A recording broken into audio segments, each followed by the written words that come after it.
El gato negro. Edgar Allan Poe. 1843.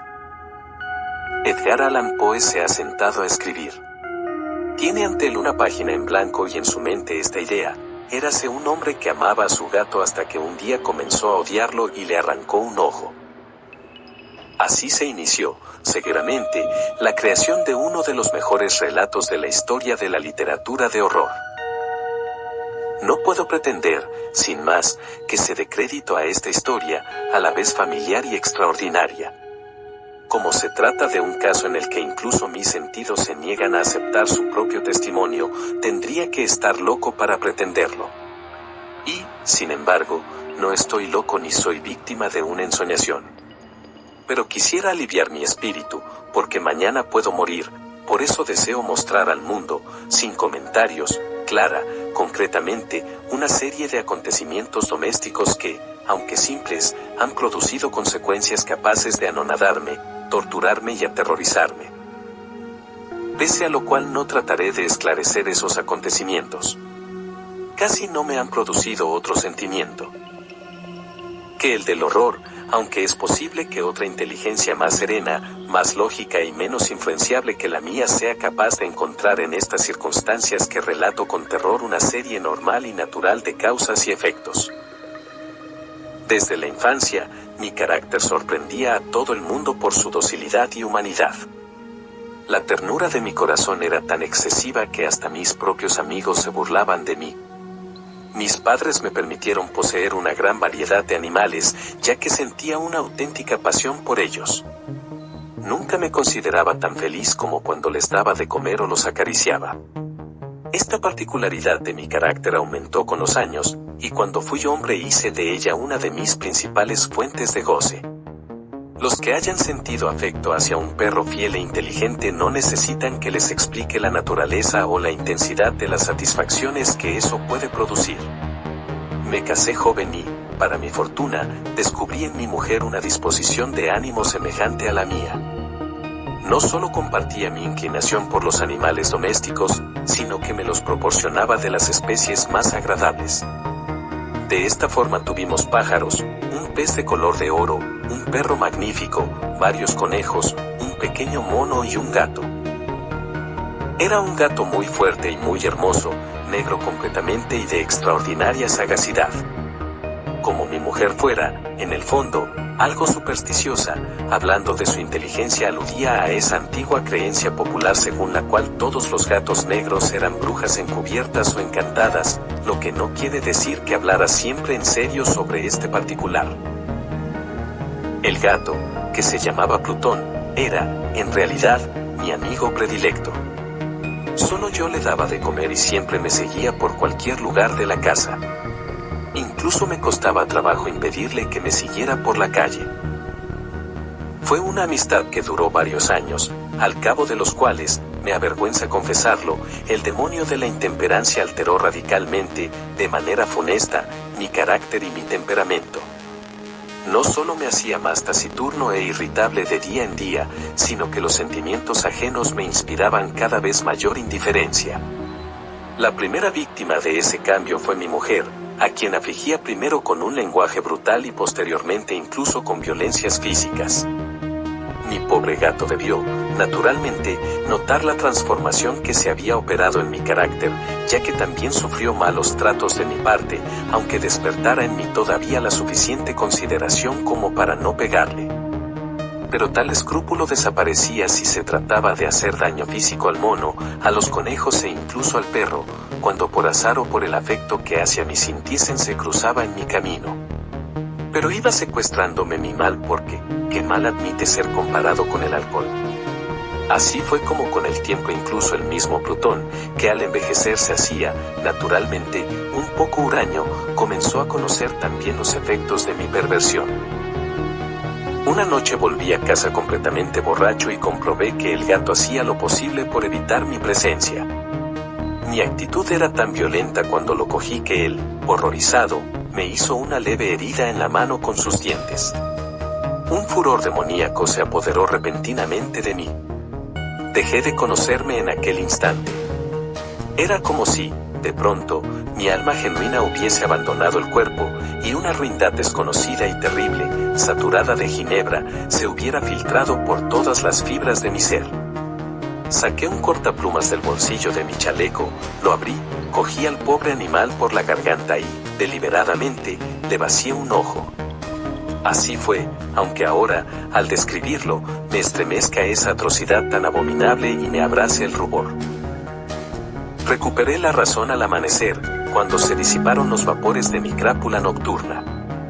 Y experimenté un sentimiento mitad de horror, mitad de remordimiento, por lo que empezaba a considerar como un auténtico crimen.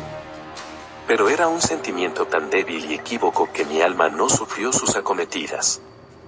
Me entregué nuevamente a mis excesos, y el vino ahogó todo recuerdo de mi acción.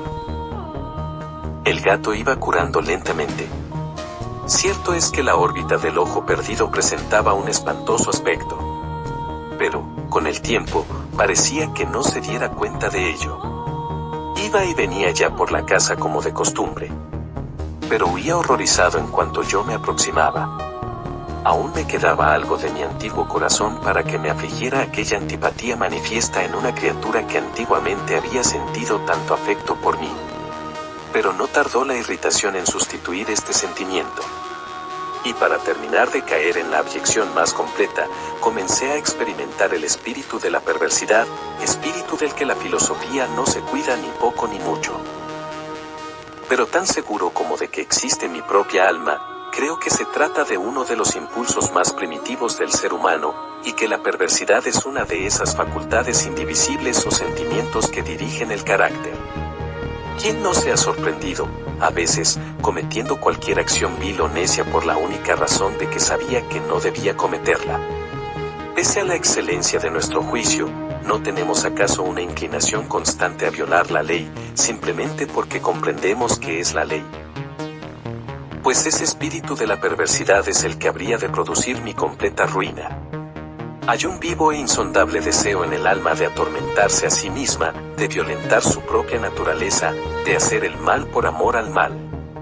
El mismo deseo que me llevó a vaciarle un ojo a aquel animal inofensivo fue el que movió mi mano cierta mañana en que, a sangre fría, ceñí un nudo corredizo en torno a su cuello y lo ahorqué de la rama de un árbol.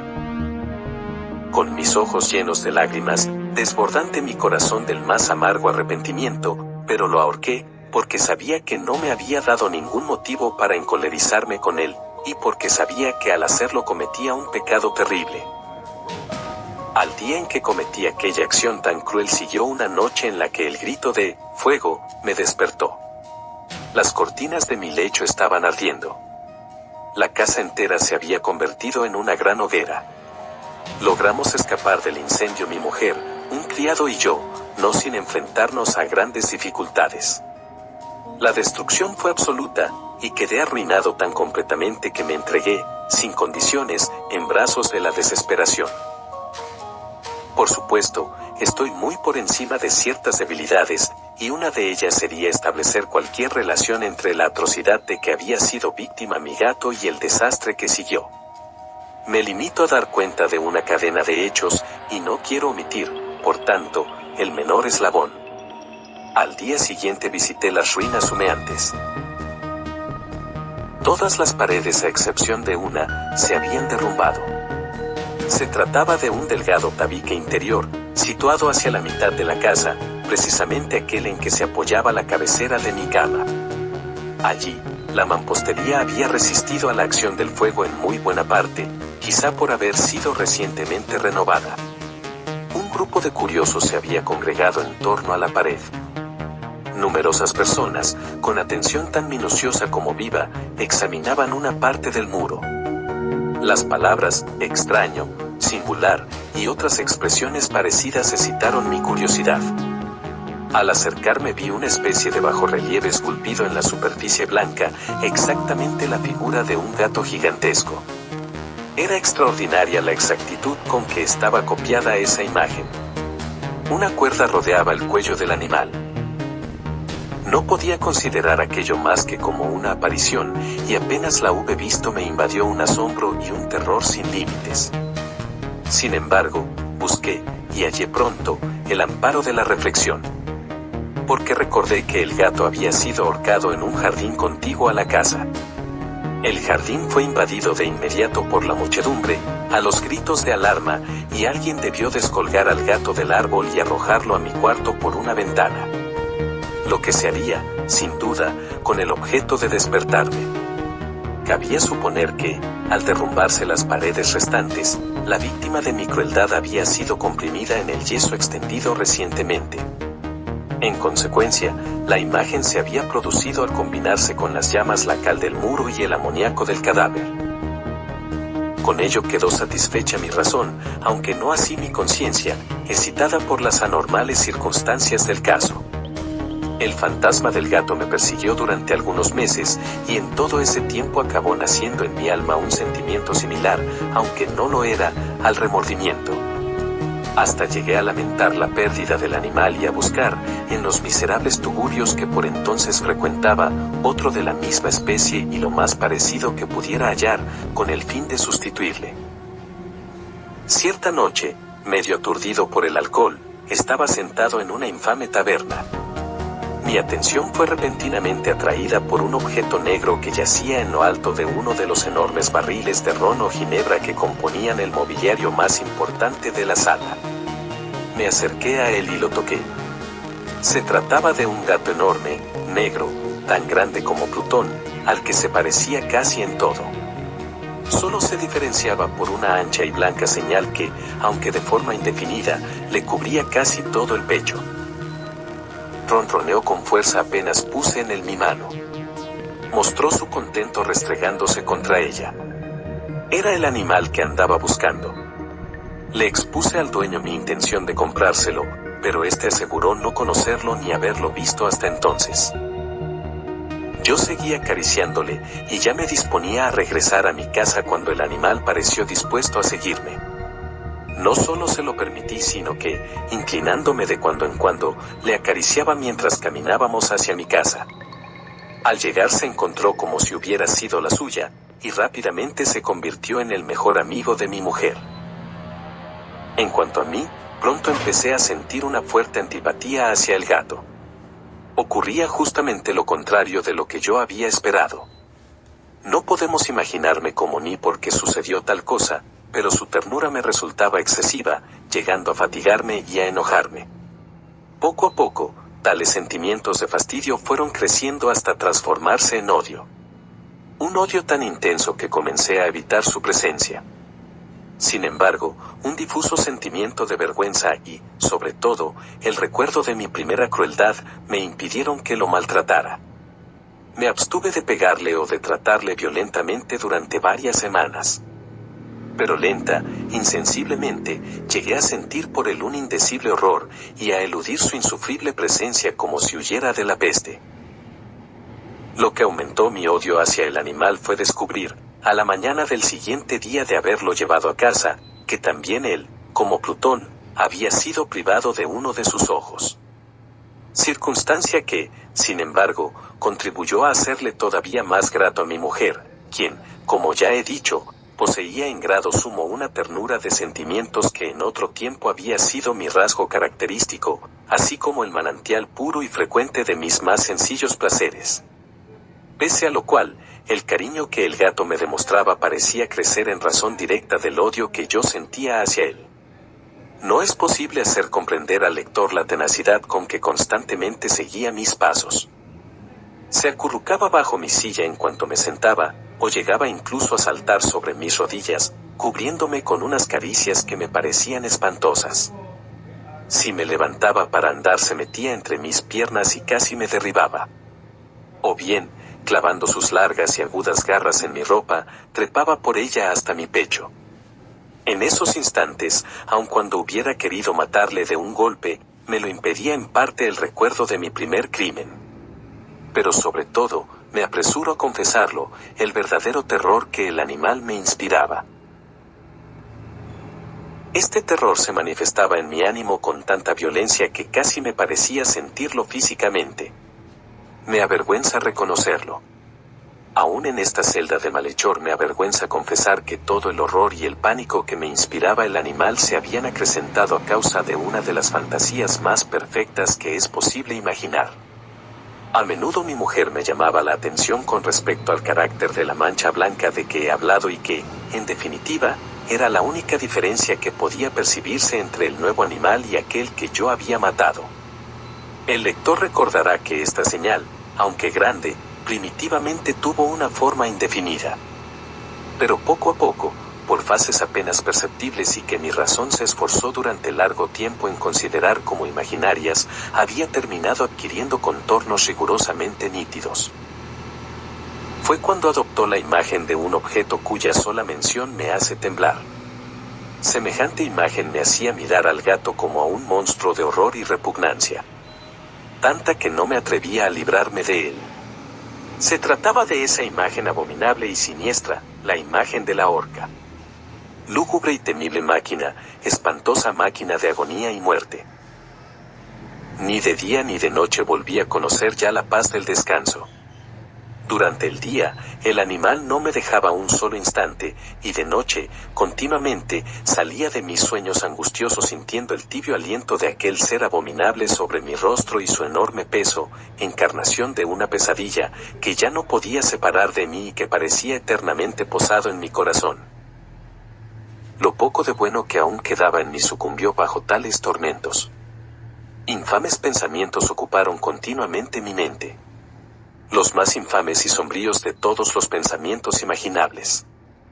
Mi estado de ánimo, habitualmente triste, llegó a serlo hasta tal punto que aborrecía a todas las cosas y a la humanidad entera. Mi mujer, sin embargo, nunca se quejaba. Siempre había sido mi paño de lágrimas, así como la víctima paciente de mis frecuentes, indomables y repentinas expansiones, en las que desparramaba una furia a la que desde entonces me abandoné ciegamente. Un día me acompañó al sótano de la vieja casa donde nuestra pobreza nos obligaba a vivir, a fin de realizar una labor doméstica. El gato me seguía por los peldaños de la escalera, y habiéndome hecho tropezar la cabeza, me exasperó hasta la locura. Así que me apoderé de un hacha y, olvidando en mi furor el espanto pueril que había detenido hasta entonces mi mano, dirigí un golpe al animal que habría sido mortal necesariamente si, como quería, le hubiera alcanzado. Sin embargo, la mano de mi mujer había detenido el golpe, y su intervención me produjo una rabia más que diabólica.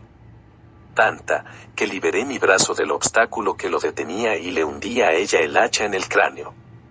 Instantáneamente, sin exhalar siquiera un gemido, mi mujer cayó muerta en el suelo.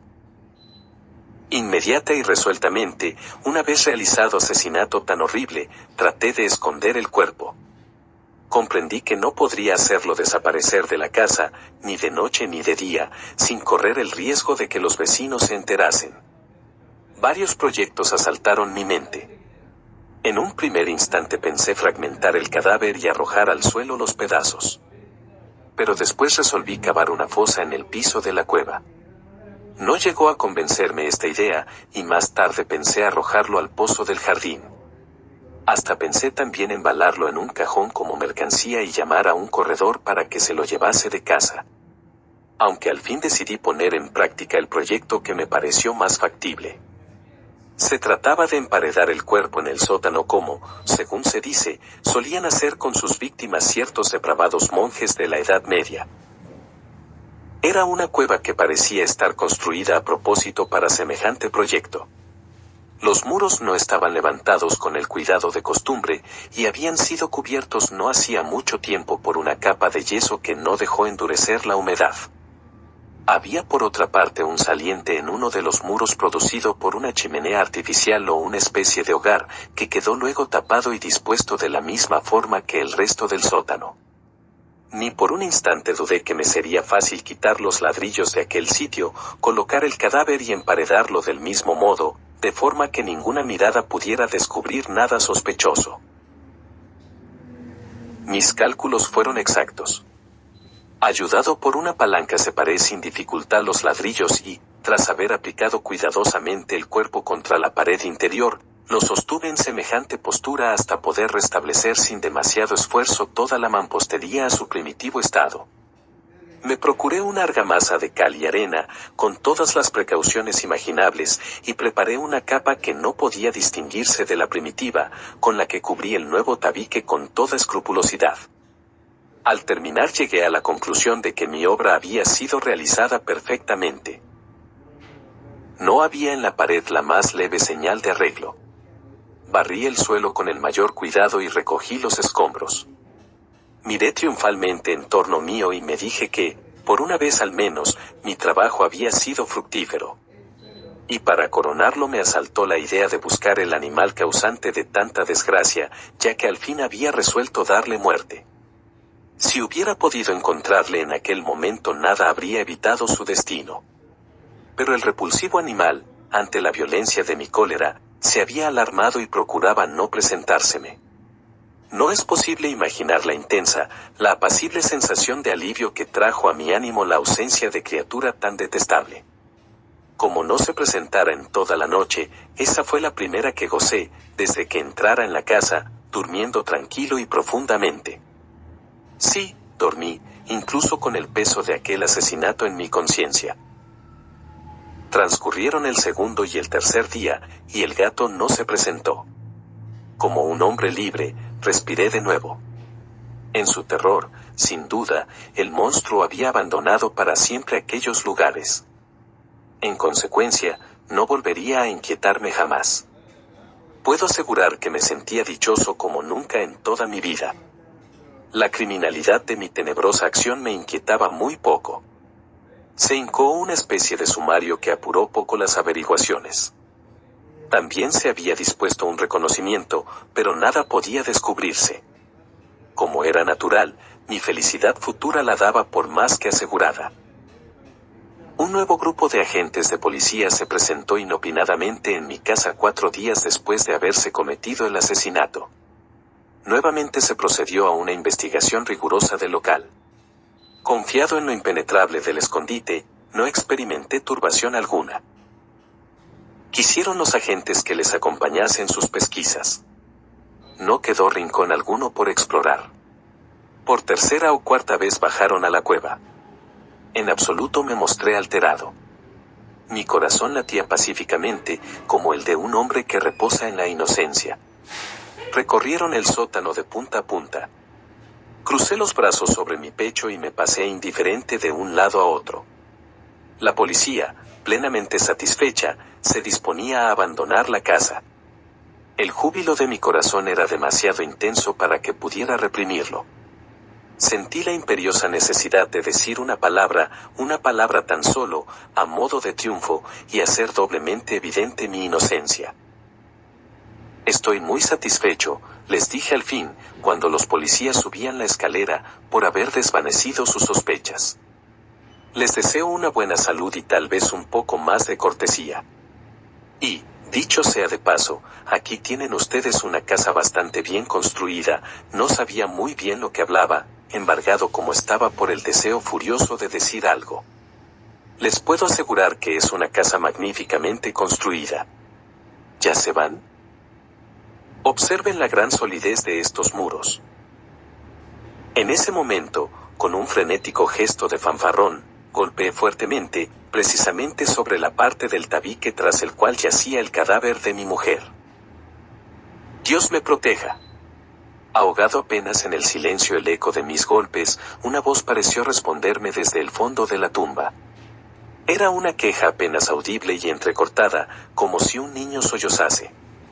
A continuación se transformó en un grito prolongado, continuo, retumbante, completamente inhumano y anormal.